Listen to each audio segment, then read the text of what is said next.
Hello, ladies and gentlemen. I'm Mr. Anger. I'm back with you for another episode of the Mr. Anger Show. I've been sitting here talking to you people for quite a long time, and uh, I haven't got really any too much feedback. So, people may be a little bit leery of watching me because they don't know who I am and what I'm about, which is kind of hard to explain. It is kind of hard to explain me to people because even my wife says that. It's kind of hard to explain me. My wife would put it in a delicate way that I'm the type of person who tells it like it is, who doesn't care if I piss off people with facts. I'm blunt to the point and I'm straightforward. Um, and people have a hard time taking me. I mean, it's kind of weird in a sense that you know I can instill so many different emotions in different people. Like I'll go work for some place, and people will either I'm not the over talkative person. If you talk about something while I'm at work that I know about or that I'm interested in, yeah, then I might chime in. But other than that, if you're talking about something that I had no idea about, I'm going to stay quiet. And people don't know how to take that. Um, People don't know how to take, blunt, direct information, and it ranges in a wide gambit. Some people will describe me as he's quiet. Some people will describe me as he's friendly. Some people will describe me as he's blunt. He's an asshole. You know, it's just I don't know. It depends on your perception of me. I can't I can't determine how people perceive me. I mean, I'm just a guy in this world trying to make it just like everybody else. I'm trying to raise my family, provide for them, and do what's right in life. Even though doing what's right is is harder than doing some of the things that are bad and the wrong things. I mean, I will admit that. I will admit that. Over a year and a half ago, almost 2 years, we ended up homeless and nothing in our bank account. Actually, our bank account was in the negative. We ended up homeless, kicked out of our home because we lived at where we worked. And when our work closed down, there was an apartment attached to the hotel. So when that place closed down, we had less than 12 hours to get out with not a penny to our name and 3 hours away from anybody that we knew. Um, it was horrible because we had to do the right thing. We did.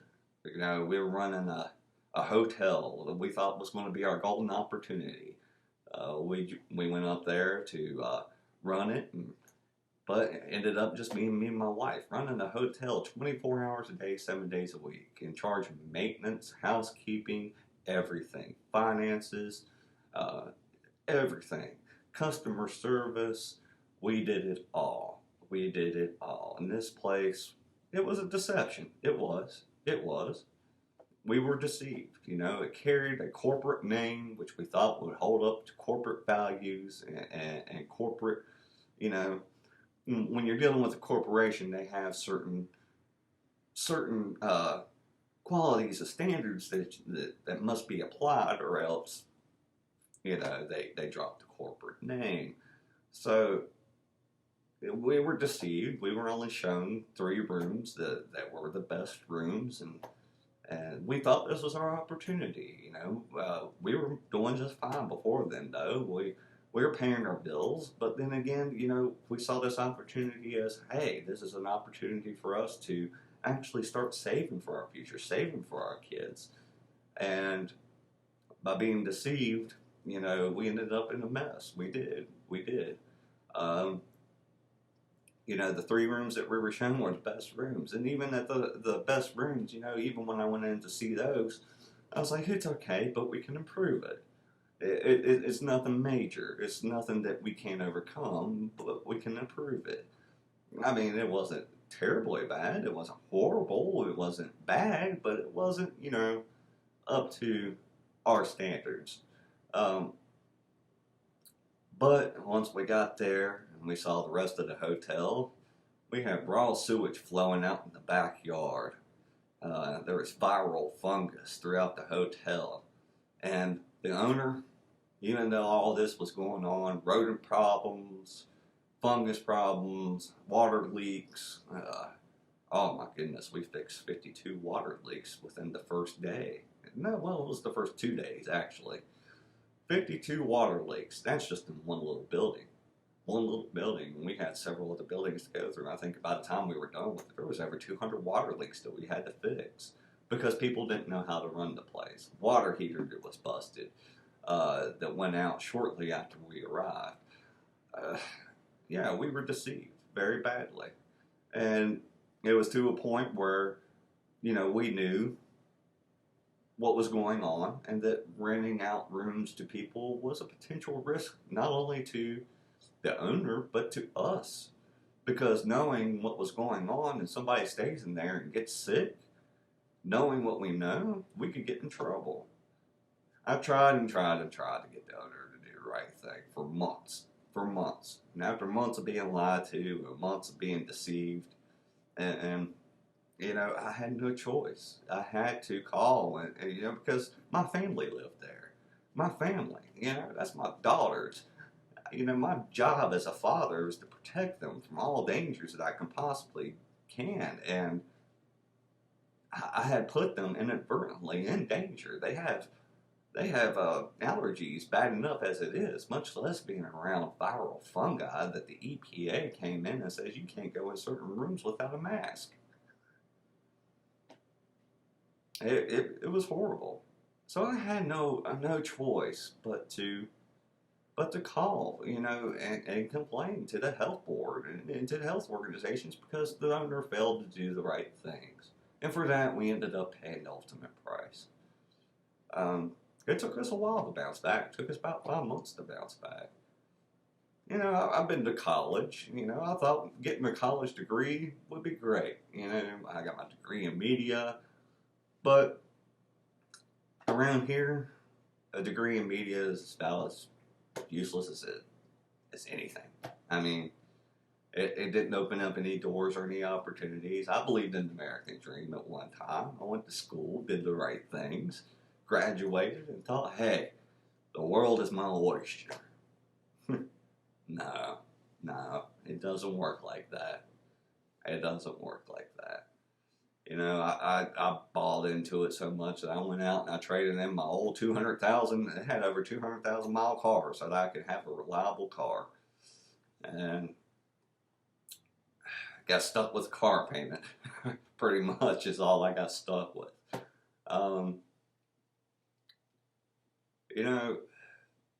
But around here, I just, they do have every now and then a media job open up, but the media around here knows my stance on how I feel about the media as a whole right now, with them being biased. When I went to school, I learned in media law, be unbiased. And I was going to remain true to that principle and to those terms. And the media organizations around here are just as biased as the major news networks.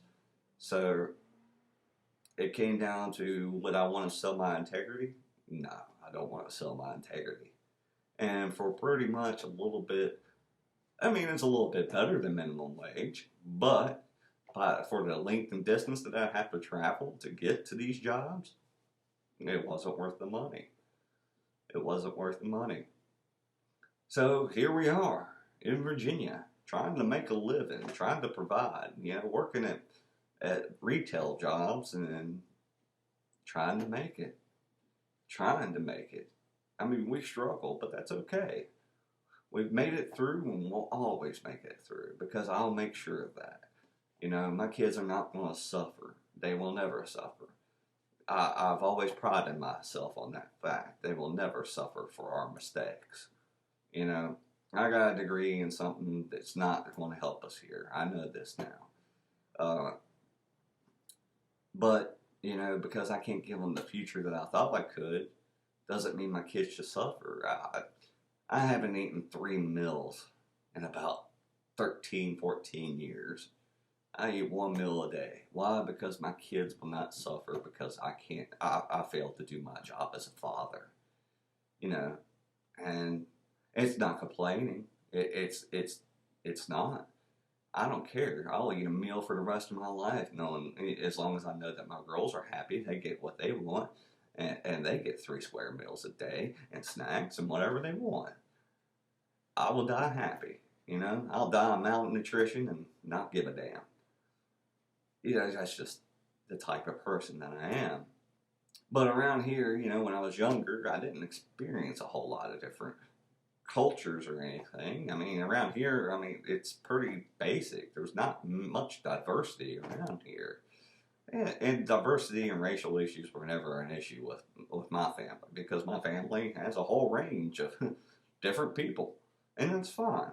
And that's perfectly fine. So I grew up in a different type of way. I grew up with, having people, race wasn't an issue because we didn't look at people as far as race goes. We looked at people as, hey, we treat you with respect, you treat us with respect, we're all good. We're all good. So when I graduated high school, I wanted to taste the diversity of the world. I did. I left. I did. I left. I wanted to experience life because I had no idea what anything was about in the outside world besides around here. The only thing I had to go off of around here was I worked on a farm. I helped my grandpa out on his farm. I helped raise my brother, because a doctor failed to do his job and made him permanently disabled for the rest of his life. My mom and dad had to work, so I had to watch him from 7 years old up until the time I left. But that's fine. Am I complaining? No. I love my brother. He taught me a lot about life. He may be disabled, but he taught me to appreciate the small things in life. I never will forget. One day we're sitting out on the front porch of our home. There's a highway. It's like I'd say less than a half of a football length away from where the house was. And he was just enjoying watching traffic by, just getting the biggest delight of his life watching traffic just go by. Every time a car would go by and make that sound, whoosh. My brother, he would laugh up a damn storm. And I loved it. He just made me stop and realize to appreciate things because I could do things that he couldn't. And it made me appreciate what I had even more. So, do I hold anything, being forced to watch my brother from the time I was 7 on up? No, I don't hold anything against anybody. Yeah, I miss sowing some of my old oats, but, so what? So what? I got wonderful experiences with my brother, and I still do. I watch him every weekend. You'll probably hear him screaming in the background every now and then on one of my videos. I love that boy to death, and anything ever happened to him, I'd break. Just like if anything happened to my girls, I'd break.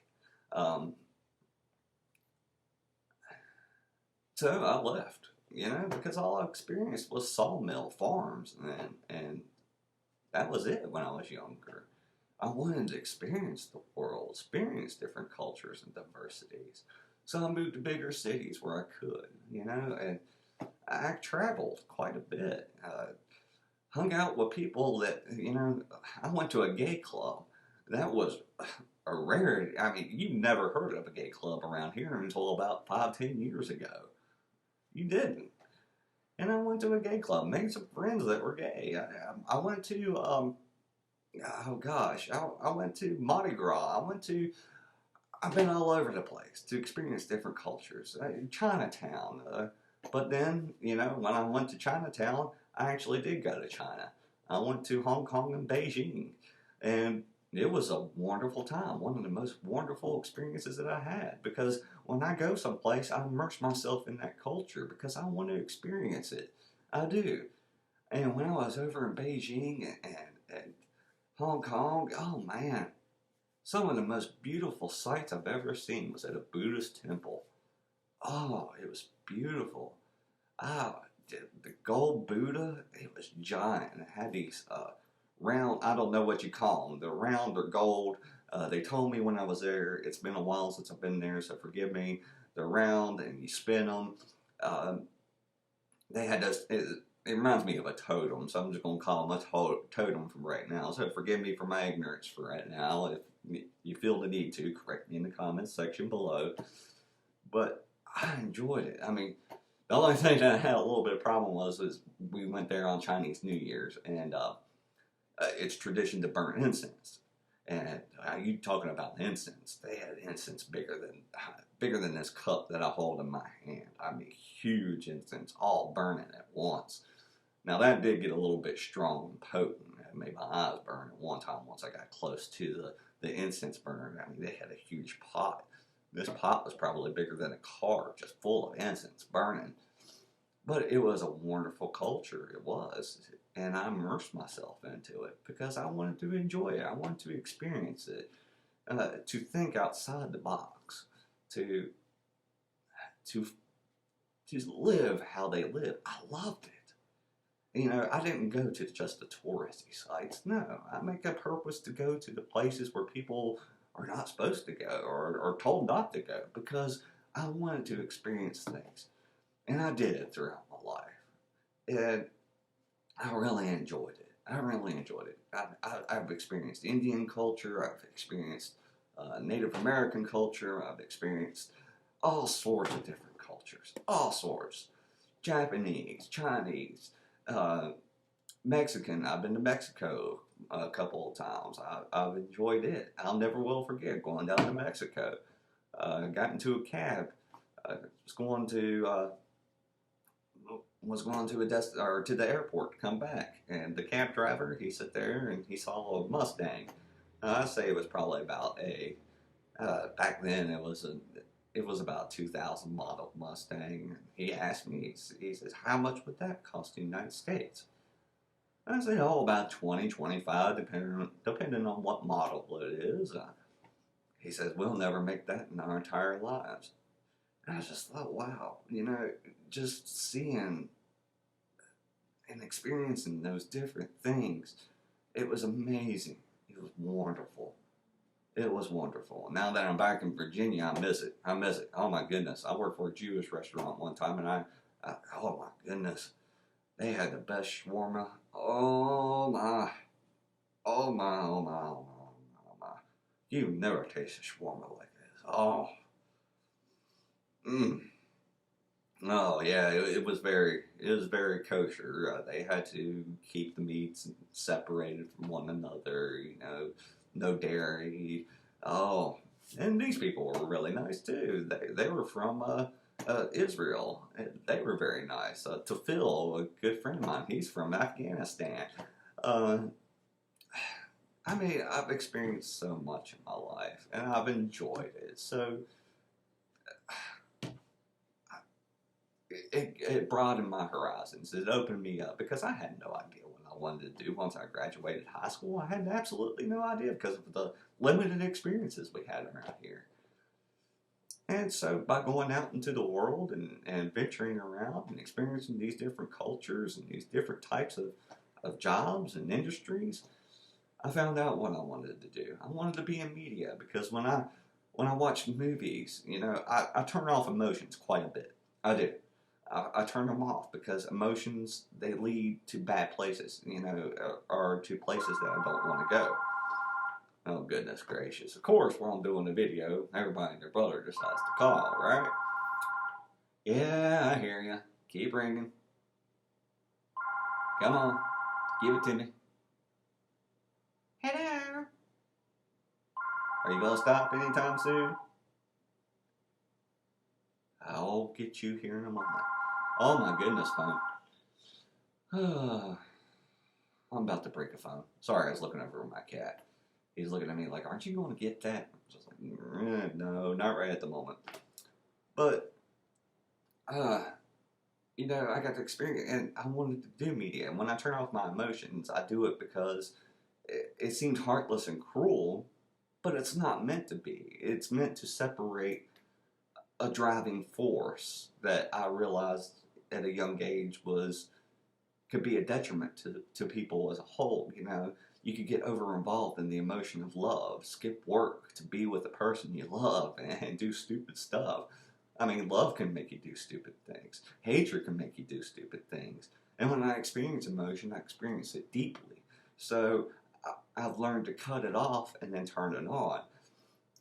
So it seems kind of cold and cruel, some of the things that I say, but it's not meant to be. It's just meant to be honest. And I've removed the emotion from the equation because sometimes you have to remove that element from your observations, or else you'll start blending facts with emotion and emotion with facts, and then you can't tell the difference, and it just becomes illogical. I mean, especially when you're getting into the media world. So when I do watch media, movies and stuff, I really get into it. You know, I turn my emotions on so I can actually experience it. And I wanted to be one of those people that graduated and got out and had have people experience the emotions that I wanted to convey to them. Unfortunately, it hasn't happened yet. You know, I have two vehicles I got to pay for. Once they're paid for here in 2 years, um, we're going to move to an area where I can hopefully accomplish my dreams and do what I want to do. My wife, she's game. She wants to get out of here because she knows that in this area we're just facing the same old dead end jobs that are not going to lead anywhere. Uh, and it's tragic. It is, you know, especially when all we want to do is do our best at what we do, and we just get trampled on all the time. You know, like with the hotel, or you run into a business where you got a certain group of people that are clicked together, and if you don't mesh well, they're going to look at at an at will state, hire at will state or fire at will state. They could fire you for anything in this state. If you don't get along with certain people, or if you don't mesh well, they'll find ways to get rid of you just for the heck of it. And I'm tired of that environment. I'm tired of looking for new jobs. I'm tired of my bank account being in the negative. I'm tired of being hungry. I'm tired of a lot of things. But you know what? We always persevere, and we will always persevere. So I can sit here and hold on to the negatives of my life. Hold on to the bad things that are in my life. You know, like the murder of my brother, and the reason why he and my other brother is handicapped for the rest of his life. I could hold on to the death of the murder of my niece Nicole, and hold that anger inside, and like thinking about that right there, my emotions starting to kick in. And I don't like it. So give me 1 second. I'm trying to turn it off. Yeah, there we go. The sexual assault of my daughter. I can sit there and go, poor woe's me for the rest of my life if I wanted to, but what good is that going to do me? That's not going to pay the bills. That's not going to provide for my family. The hatred and the anger, it's not going to accomplish nothing. And that's why I learned to turn off emotion. Because if I turn it on, if I let myself feel these things, I'll just break down. I'll be no good to nobody. And what good is that? I want my daughters to grow up and have the future that I didn't have. I want to give them the opportunities that I didn't have. And I'll die trying to make sure that happens. You want to know who I am? I'm just a guy in the world trying to make it. Who wants equality for all, who wants freedom for all, who wants opportunities to be presented to everybody. I wish I had some opportunities presented to me when I was younger, but what good's wishing when I do? It's not going to do a thing. Thinking of what ifs, it's not going to do a thing. You gotta deal with what is. You gotta deal with what is. No, this isn't no sob story for pity or anything like that. I am who I am, and I do what I do, and I'll do it again proudly. I will die to protect my children. I will die to protect people's rights. And people are like, aren't you afraid of death? No. Because I've learned something throughout my life that death, I think, is just the beginning. It doesn't scare me. It doesn't. No, I don't know what's going to happen, but I know that we don't formulate our thoughts and opinions and everything that's put up into what's in between our ears right here. I know it doesn't exist for no reason. It has to exist for a reason. Everything exists for a reason. Everything has a purpose. And I want to find out what that purpose is. So when I die, yeah, I don't want to die right away. I mean, yeah, I want to see my kids grow up and get married, have grandbabies. I want to hold my grandkids. I want to take them out and spoil them rotten. That way when my girls bring home bring me their little grandkids or their kids, I can sit there and pump them full of licorice and energy drinks and send them back home because, hey, not my problem. Have fun. No, and I think that's things that everybody wants. I'm just trying to make it in this world, ladies and gentlemen. That's who I am. I'm a guy with a media degree that unfortunately can't use it, and he's just trying to make it in this world. So maybe with a little bit more understanding about who I am, maybe you can understand some of the messages of my previous videos. I say things in my previous videos that some people will sit there and say, oh, that's heartless, that's mean, that's cold. It's not meant to be that way. It is. And that's me turning off my emotion and just saying, okay, here it is the way it is. Because we can't argue with what is, no matter how hard we try. I'm Mr. Anger. I ran this episode a little bit too long, ladies and gentlemen. If you have any questions about me or anything like that, or any suggestions about what to talk about, please put it in the comment section below. Y'all have a great day. Be safe out there. I know things are a little bit hectic right now. People are arguing about this and that and the other. But put it aside. Go home. Be with your loved ones. Enjoy life. Life's too short for all this anger. And anger, it just leads to bad places. I'm Mr. Anger. Y'all have a good one.